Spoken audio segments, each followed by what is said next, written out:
Um, I think mine was just like Josh McDaniels, and I just think like the way that he has elevated, and I say this, Drake May gets the vast majority of the credit for Drake May's performance, in my opinion.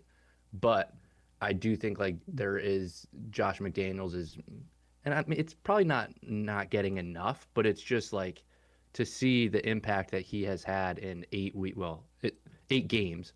He's been with them since April or whatever it is, but 8 games and see like how he's elevated both Drake and the offense in general.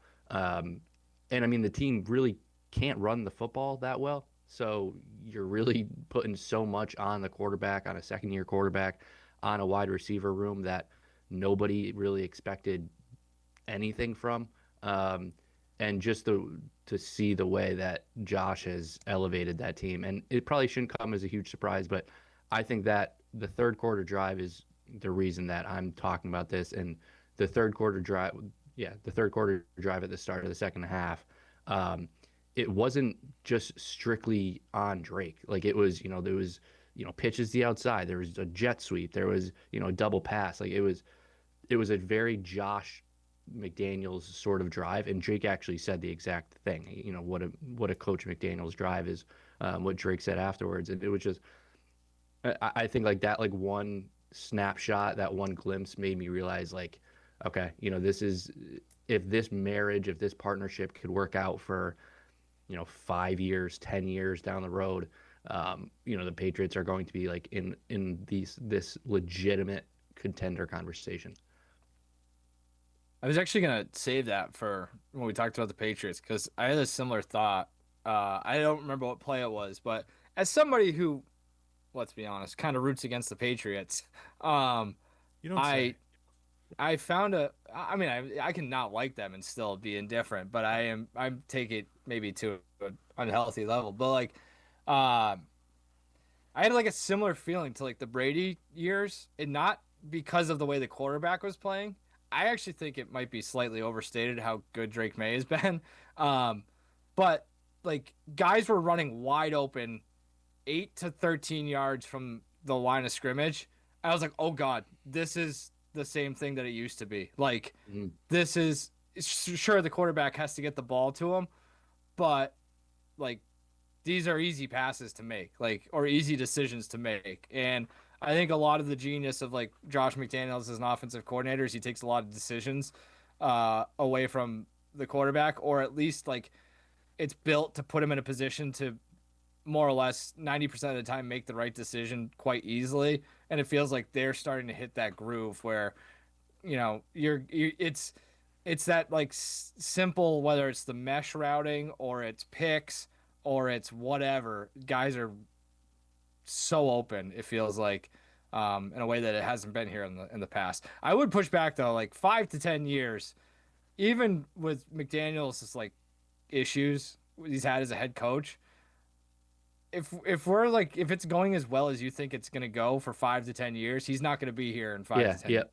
yep. You know what I No, mean? I completely agree with that. And yeah, and I think it was Albert Breer who said like he thinks that Josh would be fine with staying, but like it's not to the point where he's like content for the rest of his career. Like he would still try to get a job. And I do think if this continues to play out like this over the next 2 or 3 years, like I do think he would get another chance. And I think it would be maybe it's a collar job. Like maybe it's, So I was what just gonna say, I think he's like kind of built.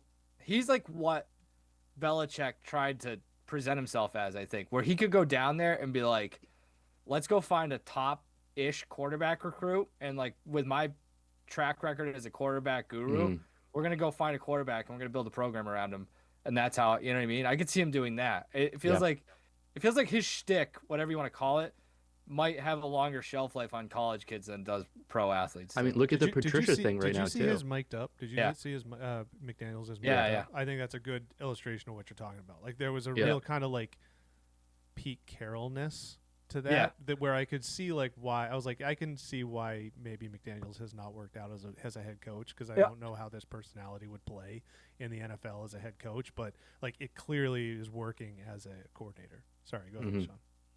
No, I was just to Mike's point about like the college thing. Like Patricia is having a lot of success at Ohio State, and to the point that you could see Patricia becoming a head coach at the college level, I think.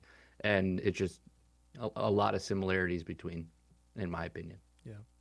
You couldn't see Yeah, Patricia being a head coach there at a college? Patricia, like going into a living room and recruiting does not. I, maybe I'm wrong. I don't know the guy, so maybe he's more personable than I think. But um, I think he's Matt Patricia at the end of the day. Whereas like Josh McDaniels can walk in there with the same level of swag and be like, take some level of responsibility for Tom Brady and now Drake May. So or Hmm. even Mac Jones. Like I would just push that. Like Mac Jones' best season came with Josh McDaniels. So Hmm. Yeah, to back where you started out with Sean of giving like the bulk of the credit to Drake May. Obviously that is true, but I do think it's kind of an oversimplification to say, well, the Patriots are doing better now because they have Drake May. Because I think if you look at a Hmm. lot of the elements of this offense, the pieces are are not perfect by any stretch of the imagination. I mean, you've got a, of your running backs that you started the season with, one can't hold on to the ball, one can't block, and one's hurt. You've got a quarterback who, coming into the season, couldn't stop giving the ball away to the other team. You've got an Hmm. offensive line which has been fine given how young and an inexperienced mix it is, but has not been perfect at all. You've got a wide receiver core which, Booty shown flashes but was unproven. Diggs worn out his welcome multiple spots before this. Matt Collins, who's kind of a one-dimensional or maybe like 1.5 dimensional blocking wide receiver. Demario Douglas, who couldn't get out of his own way. Two tight ends who can't block, period. So like when you kind of like make that list, it's almost even more impressive what McDaniels has been able to do. It's not just as simple as saying, "Oh well, he's got Drake May now. He had Tom Brady." Like, no, a lot of those pieces they're succeeding in spite of, not necessarily because of those elements. Hmm.